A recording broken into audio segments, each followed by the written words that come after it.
हम भी तो वही हैं और तुम भी वही हो गए। हम और आप में क्या फर्क है? देखिए, जो बात कही हो न कही हो, रुक जाइए, जो बात कही हो न कही हो, लेकिन हाथरस को सबसे ज्यादा बदनामी अगर किसी ने दी तो भाजपा ने दी है। इतनी बदनामी हाथरस की कभी नहीं हुई होगी देश में और दुनिया में, जो बदनामी भारतीय जनता पार्टी ने दी। ये हाँ, वही कांड, बदनामी और जिस तरह से अपमान हुआ है यहाँ पर, उसके खिलाफ यहाँ मतदान करेंगे लोग।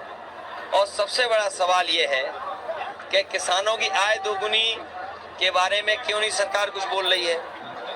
जिन नौजवानों को नौकरी देने की बात की थी, आज वो नौजवान बेरोजगार हैं। भारतीय जनता पार्टी ने 1/3 जीवन उनका बर्बाद कर दिया नौजवानों का। और जितनी भी परीक्षाएं थीं, थे, सबके पेपर लीक हो गए। 60 लाख बच्चों का भविष्य अंधकार में डाल दिया। 60 लाख बच्चों के अगर माँ बाप को हम जोड़ दें, 3 सदस्य एक परिवार के मान लें, तो 1 करोड़ 80 लाख होते हैं। 3 गुणा 60 लाख, 1 करोड़ 80 लाख। और 1 करोड़ 80 लाख का अगर हम 80 लोकसभाओं से भाग दे दें तो 2,25,000 वोट भारतीय जनता पार्टी का हर लोकसभा में कम हुआ है। इसीलिए उनकी भाषा बदल गई। जो 400 पार का झुंझुना लिए घूम रहे थे, अब कहाँ बोल रहे हैं 400 पार? जो गारंटी की घंटी बजा रहे थे, बताओ, गारंटी की घंटी जो बजा रहे थे, कहाँ है उनकी गारंटी? महोदय, एक बात बताएं, आपने जो 16 लाख करोड़ का कर्ज माफी का वायदा किया था, ये डेटा कहाँ से छूट रहे हैं?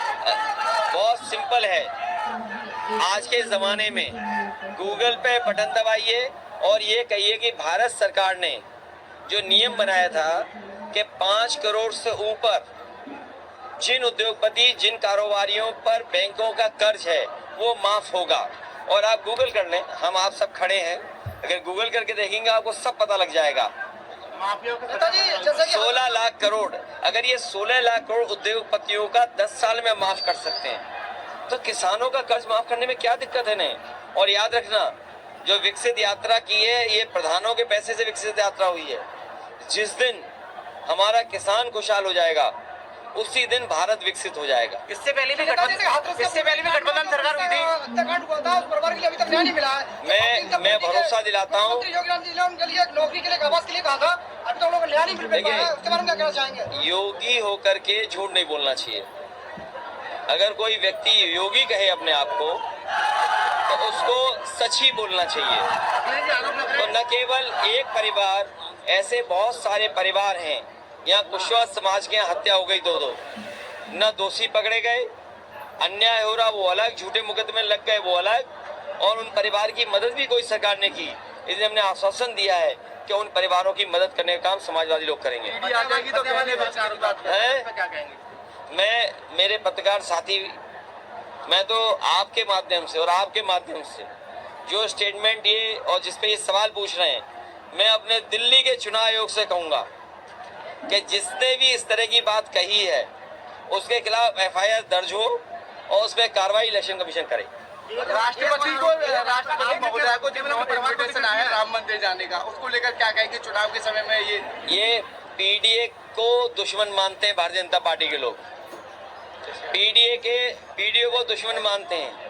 वो PDA परिवार के ही सदस्य हैं, इसीलिए उन्हें किसी भी सम्मान के स्थान पर नहीं बुलाते हैं। एक बार गठबंधन पहले भी हुआ था और ये गठबंधन दोबारा हुआ है, इससे क्या फर्क पड़ेगा?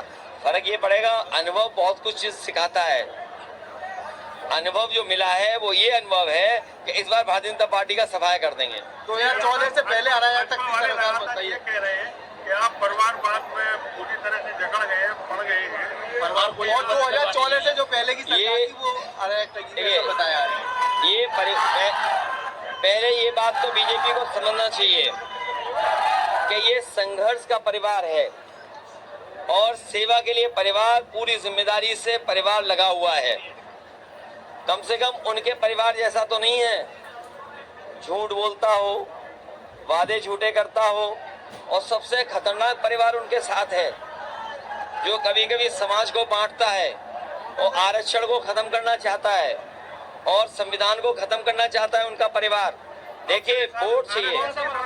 मैं किसी की तरफ, आप इतने बुजुर्ग समझदार पत्रकार साथी हो, सब जानते हो, जो लोग सबसे खतरनाक परिवार के संग चलते हो वो दूसरे परिवारों पे क्यों उंगली उठाएंगे। और मैं कहूंगा बीजेपी के लोगों से कि बीजेपी के लोग अगर ये बात समझते हैं और वो परिवार वालों के खिलाफ हैं तो जितने भी टिकट इन्होंने परिवार वालों को दिए सबके टिकट वापस ले लें और किसी परिवार वाले से वोट ना मांगे।